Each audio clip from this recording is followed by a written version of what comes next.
RSS के दबाव में बीजेपी 2 अप्रैल को 12 बजे वक्फ संशोधन बिल लोकसभा में पेश कर रही है, लेकिन इस बिल को पास कराना बीजेपी के लिए चुनौती बन गया है। बीजेपी के पास अभी तक बिल पास कराने के नंबर पूरे नहीं हो पाए हैं, इसलिए संसदीय कार्य मंत्री किरेन रिजिजू की तरफ से यह साफ नहीं किया गया है कि बिल पर 2 अप्रैल को ही वोटिंग भी कराई जाएगी, यानी 2 अप्रैल को बिल लोकसभा से पास हो पाएगा। इस पर सवाल खड़े हो गए हैं। लोकसभा स्पीकर की तरफ से कहा गया है कि बिल पर 8 घंटे चर्चा कराई जाएगी, तो रिजिजू ने साफ कर दिया है कि चर्चा का समय बढ़ाया भी जा सकता है और अब यह कहा जा रहा है कि चर्चा का समय बढ़ाने की बात करके बीजेपी बिल पर वोटिंग टालने का रास्ता भी तलाश सकती है।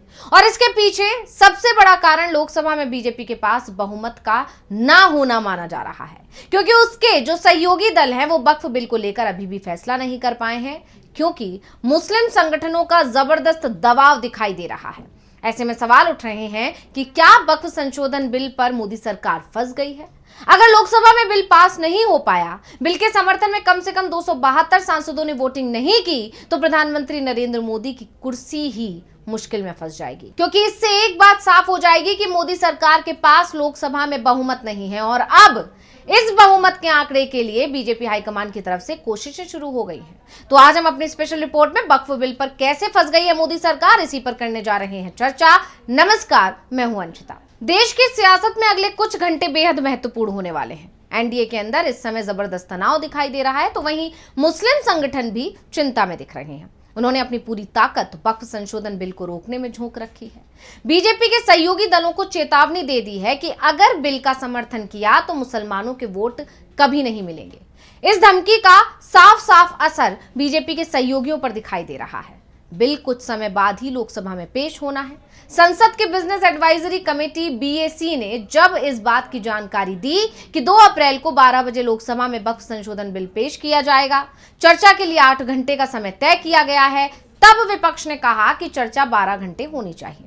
विपक्ष की मांग पर संसदीय कार्य मंत्री किरेन रिजिजू ने कहा कि बिल पर चर्चा का समय बढ़ाया जा सकता है। हालांकि विपक्ष ने कहा कि यह पहले से ही तय किया जाना चाहिए। जब विपक्ष की मांग नहीं सुनी गई तो बीएसी की बैठक से विपक्ष ने वॉकआउट कर दिया। इसके बाद कांग्रेस सांसद गौरव गोगोई ने सरकार पर अपने एजेंडे को थोपने और विपक्षी सदस्यों की बात नहीं सुनने का आरोप लगाया। समाजवादी पार्टी, एसपी सुप्रीमो और सांसद अखिलेश यादव ने कहा कि हम बिल का विरोध करेंगे और इसके खिलाफ सड़क पर लड़ेंगे। विपक्ष के तेवर मुस्लिम संगठनों के विरोध का असर दिखाई दे रहा है, जिसके चलते बिल के मुद्दे पर ना तो जेडीयू खुलकर कुछ बोल पा रही है और ना ही टीडीपी और एलजेपीआर की तरफ से अभी तक साफ स्टैंड लिया गया है। एक ही बात कही जा रही है कि बिल संसद में आएगा तो पार्टी का स्टैंड भी पता चल जाएगा। खबर यह भी आ रही है कि नीतीश कुमार ने अपनी चिंताओं की लंबी चौड़ी सूची बीजेपी हाईकमान को सौंप दी है और अब यह भी खबर आ रही है कि जेडीयू ने साफ साफ बीजेपी आलाकमान को यह मैसेज पहुंचा दिया है कि पहले वो बिल की कॉपी देखेंगे और उसके बाद वो तय करेंगे कि उन्हें क्या करना है। तो पहले यह भी कहा जा रहा था कि जेडीयू की तरफ से बिल में 3 संशोधन सुझाए गए थे, लेकिन अब कहा जा रहा है कि यह संख्या आधा दर्जन से ज्यादा हो गई है। और इस बीच जेडीयू एमएलसी गुलाम गौस ने तो साफ कह दिया है कि जो बिल जेपीसी ने पास किया है वो हमें मंजूर नहीं है और नीतीश कुमार को भी ये बिल मंजूर नहीं है। उन्होंने कहा कि वक्फ संशोधन बिल को तत्काल वापस लेना चाहिए। ये बिल मुसलमानों के खिलाफ है। अड़ियल रवैये से लोकतंत्र में काम नहीं चलता है। जेडीयू ने अभी तक इस बिल का समर्थन नहीं किया है। नीतीश कुमार धर्मनिरपेक्षता से समझौता नहीं करते हैं। हमारी बात उन तक पहुंची है। तो नीतीश तक बात ही नहीं पहुंची, बल्कि उन्होंने अपनी बात को पीएम मोदी तक भी पहुंचा दिया है। इसका असर भी दिखाई दे रहा है। अमित शाह ने संसद में अपने कक्ष में बैठक बुलाई। जेडीयू के सांसदों के साथ उन्होंने अलग से बैठक की। जेडीयू के कार्यकारी अध्यक्ष संजय झा और केंद्रीय मंत्री ललन सिंह ने इस बैठक में जेडीयू के बिल पर आपत्तियां बताई। नीतीश कुमार की तरफ से जो सवाल उठाए गए उन्हें भी रखा गया। अब कहा जा रहा है कि जेडीयू की तरफ से अमित शाह से कहा गया है कि बिल पेश करते समय उनकी तरफ से 6 से 7 संशोधन प्रस्ताव लाए जा सकते हैं। यानी बिल पर समर्थन को लेकर जेडीयू ने गेंद पूरी तरह से बीजेपी के पाले में डाल दी है और साफ कर दिया है कि बिल का समर्थन करना उनके लिए आसान नहीं रहने वाला है। वैसे ये भी खबर आ रही है कि टीडीपी की तरफ से भी बिल में 3 संशोधन सुझाए गए हैं, यानी जो बिल लोकसभा में पेश होगा उसमें सत्ता पक्ष की तरफ से ही 10 संशोधन प्रस्ताव पेश किया जाएगा और इसे लेकर बीजेपी के अंदर जरूर टेंशन दिखाई देने लगी है।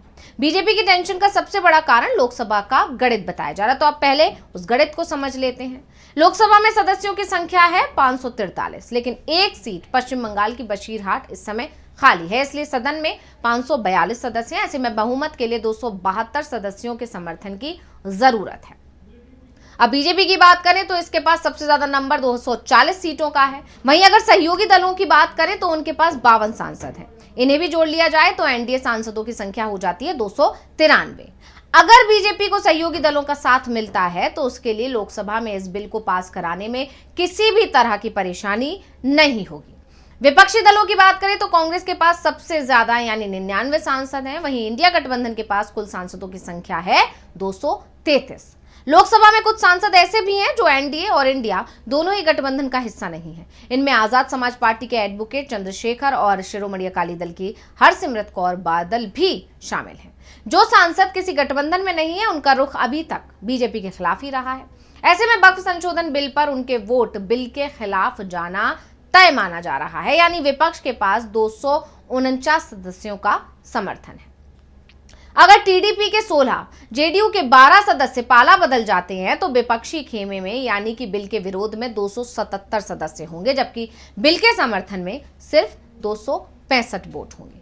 और बीजेपी को अब इसी बात का डर लग रहा है क्योंकि आंकड़े उसके पक्ष में जाते दिखाई नहीं दे रहे हैं। वैसे बीजेपी के लिए परेशानी सिर्फ लोकसभा में ही नहीं है बल्कि राज्यसभा में भी उसके पास बहुमत नहीं है, क्योंकि राज्यसभा में मौजूदा समय में सदस्यों की संख्या है 236 और बहुमत के लिए 119 सदस्यों के समर्थन की जरूरत है।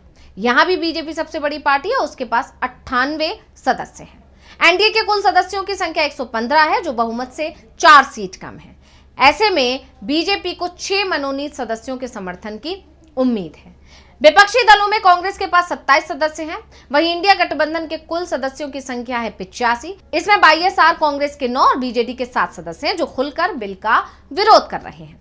इसके अलावा एआईएडीएमके के 4 सदस्य शामिल हैं। वहीं राज्यसभा में 3 ऐसे भी सदस्य हैं जो ना ही एनडीए गठबंधन का और ना ही इंडिया गठबंधन का हिस्सा है।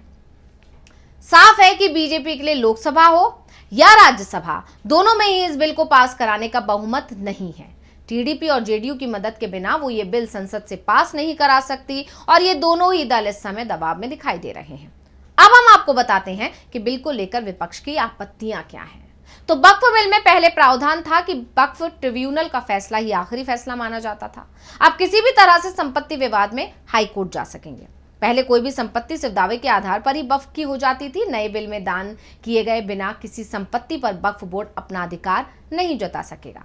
नए बिल में कलेक्टर को संपत्ति का सर्वे करने और संपत्ति निर्धारण का अधिकार दिया गया है। वहीं वक्फ बोर्ड में महिला और अन्य धर्म से 2 सदस्य होने का प्रावधान किया गया है। इससे पहले बोर्ड में महिला और अन्य धर्म के सदस्य नहीं होते थे। यानी साफ है कि मोदी सरकार इस बार मुश्किल में है। ये बिल पास नहीं हुआ तो सरकार भी गिर सकती है और इसीलिए सरकार तो एड़ी चोटी का जोर लगा रही है, लेकिन सहयोगियों का रुख अब बदला हुआ दिखाई दे रहा है। और खासकर नीतीश कुमार ने तो साफ साफ कह दिया है कि जब तक वो बिल की कॉपी नहीं देखेंगे तब तक वो इस बिल पर अपना रुख साफ नहीं करेंगे। अब देखना होगा कि ये बिल पास हो पाता है या नहीं। तो ये वीडियो आपको कैसा लगा हमें कमेंट करके अपनी राय जरूर दीजिएगा। इसी के साथ मुझे दीजिए इजाजत। देखते रहिए डीवी लाइव। नमस्कार।